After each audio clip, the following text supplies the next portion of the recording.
What's up, Canna fam? This is your homie Chris here in the Superman's Grow Lab. And breaking news. Apparently, compounds in cannabis can help prevent COVID infection.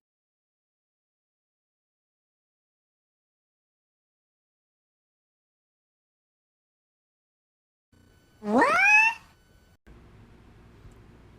Cannabis compounds prevented COVID infection in laboratory study. Now, this was an article. This is in Bloomberg, so this is a reputable news outlet. Um, and this article is by Kanoko Matsuyama. It was written January 11th, 2022, and was published at 9:48 p.m. I just wanted to let you know those details. Just know that I'm not shooting this out of my ass. This is actually some real shit. So let's get into it. Cannabis compounds prevented the virus that causes COVID-19 from penetrating healthy human cells, according to a laboratory study published in the Journal of Nature Products. The two compounds commonly found in hemp, called, let me see if I can get this right, y'all, cannabigerolic, cannabigerolic, Oh, you almost had it. cannabigerolic acid, or CBGA, and cannabis, You fucking income fucking poop. cannabidiolic, cannabidiolic acid, or CBDA. That was a struggle. I apologize. Were identified during a chemical screening effort as having potential to combat coronavirus, researchers from Oregon State University said. In the study, they bound the spike proteins found on the virus and blocked a step the pathogen uses to infect people. The researchers tested the compound's effects against alpha and beta variants of the virus in a laboratory. The study didn't involve giving the supplements to people You want to get high? or comparing infection rates in those who use the compounds to those who don't. Okay, so they're letting you know right there that this is against the alpha and the beta variants of the virus. This isn't against the Delta strain. This isn't against Omicron. Though I'm pretty sure within the next year we'll hear something similar about these compounds slowing and preventing infection in those variants as well. This is very exciting because this pushes cannabis research forward, and now it actually encourages people to study the plant, see what's really going on with how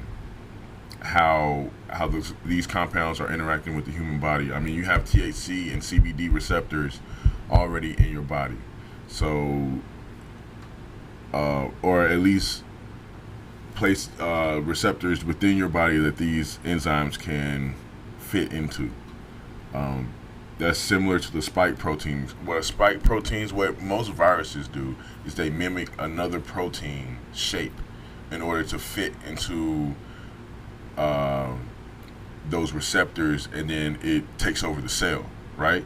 Well, this is saying that these compounds, for whatever reason, it doesn't actually explain in detail, but for whatever reason, these compounds prevent the pathogen from breaking into healthy human cells and then from infecting someone. This is awesome to hear.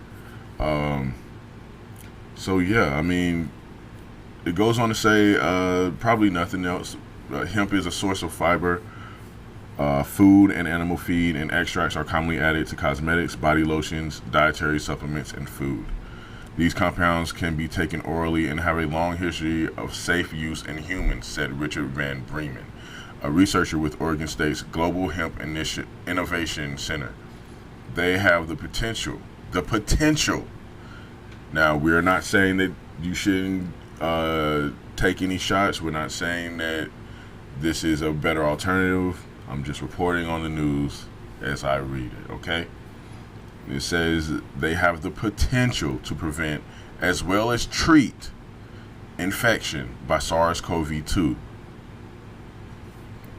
So that is his statement. What is this man's name? Richard Van Bremen. That is his statement, not mine.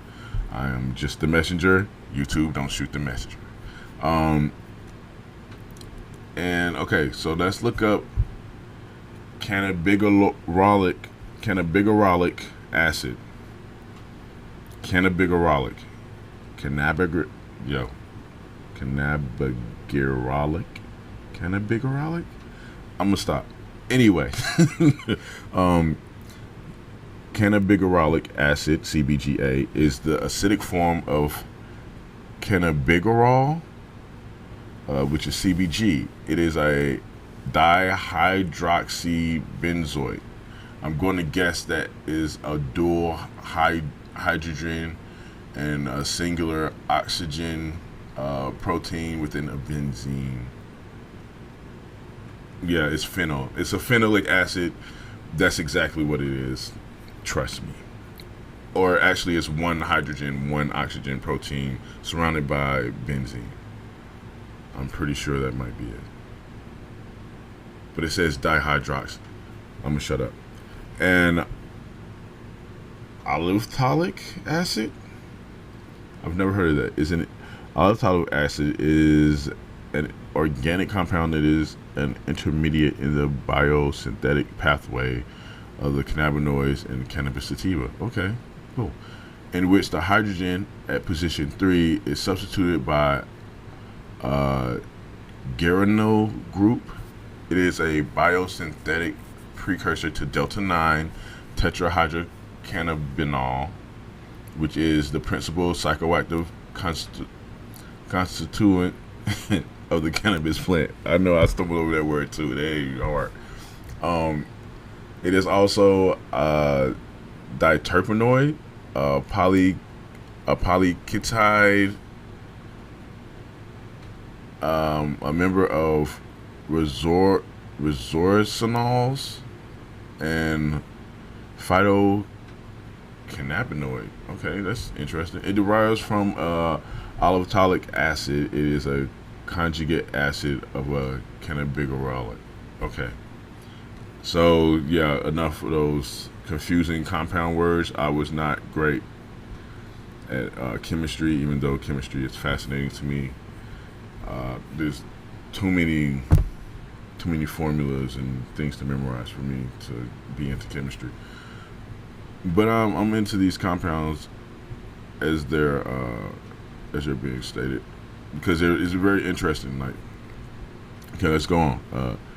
Cannabidiolic acid, CBDA, is a cannabinoid found in cannabis plants. It is most abundant in the glandular trichomes. Now, remember, if you go to my video under the microscope, and you can see the glandular trichomes, I show you how important those glandular trichomes are. Remember, I said that they're very important. There's medicinal value, and you want those in your resins and your rosins, and yeah, remember. Well, here we go. So this CBDA is found in your glandular trichomes on the female seedless flowers, or more accurately, in fructicins, often colloquially referred to as buds. Oh, I just call them buds, bro. CBDA is the chemical precursor to cannabidiol, which is CBD. Through the process of I know how to say this word too. Decarboxylation. I don't know why that was so hard for me. I think I'm nervous. I think y'all make me nervous, even though I'm the only person in my room. But whatever. Decarboxylation, cannabidol. Whatever. Cannabidol. Decarboxylation, cannabidol. Wow, that's so hard. Is derived via a loss of a carbon and 2 oxygen atoms from the position of the benzoic acid ring. Okay. I know with all my stumbling over words that just make that unbearable for some of you. But Basically, these compounds, which largely get ignored because they don't get you high, are actually medicine. They have medicinal value. And the more that people stop chasing the high and start chasing the medicinal value, the more the plant's uses can be expanded, the more that people can be helped. I know it sounds cheesy, but people are already being helped with the CBD oils and the rosins and stuff like that. Why not push it and figure out what else these compounds can aid and assist us with? You know what I mean? So I'm really excited about this. You can find this article on Bloomberg, or you could probably just Google it. Cannabis compounds prevented COVID infection in laboratory study. Again, that is by Kanoko Matsuyama. It was published January 11th, 2022 at 9:48 p.m. Pacific Standard Time. And I think that is all I have for you. I appreciate you guys for watching, if you are out there watching. If not, sorry about that, but you just missed out on some good news. I'm pretty sure you'll hear it in the news anyway. But if you get your news from me, you heard it first. Hit the like button, subscribe, share with your family and friends. Follow us on Instagram, ShroomSage1989, and as always, happy growing.